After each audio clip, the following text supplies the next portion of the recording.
Tolosaldea buseko langileok urtarrilaren 27tik gaude greban. Enpresa hitzarmen bat eskatuz. Lan baldintza duina nahi ditugu. Gaur egun oso egoera prekarioan egiten dugu gure lana, eta horrek arriskuan jartzen ditu gure biziak eta baita erabiltzaienak ere. Urtean 1800 orduz lan egiten dugu.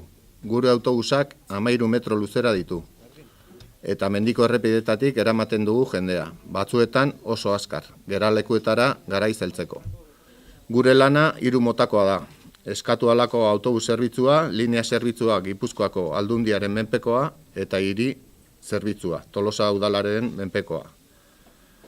Autobusak gidatzeaz gain garbitu ere egiten ditugu. Naiz eta Aldundiaren esleipen horrietan diru sail bat egon garbitzailea kontratatzeko. Baina guk, esan beharrik ez dago, dohainik egin behar dugu garbiketa. Non dago diru hori? 2 lankideek 3 garraioa egiten dute, Tolosa udalaren pekoa. Eta astero 4 aparteko ordu sartu behar dituzte. Astean guztira 54 ordu egin arte. Udalaren esleipen horrien arabera zerbitzu hori 2 gidarek lanaldi osoan eta batek lanaldi erdian egin behar dute. Non dago 3. langilea?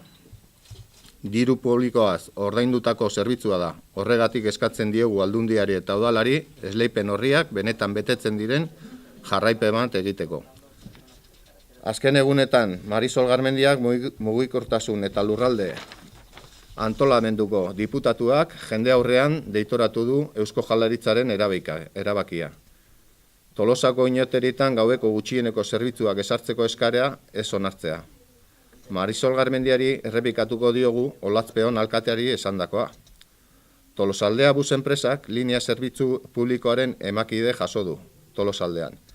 Eta Gipuzkoako Foru Aldundiaren esleipen horrien arabera eskaini behar du. Inauterietan gaueko gutxienezko zerbitzuak onartu ez izana deitoratu beharrean guk eskatzen diogu Marisol Garmendiari bitartekari lana egiteko enpresaren aurrean. Negoziatzen hasteko.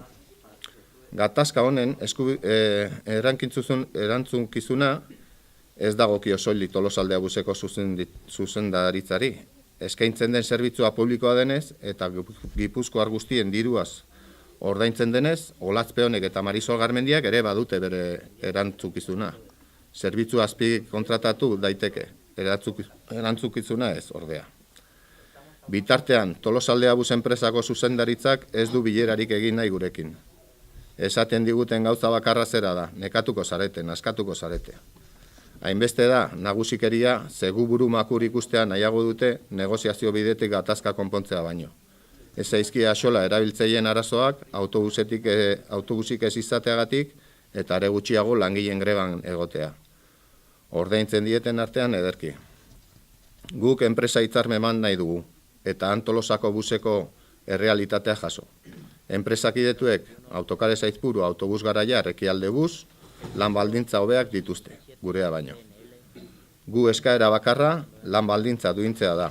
Enpresa hitzarmen bat negoziatu baten bidez eta konponbidea negoziazioa da.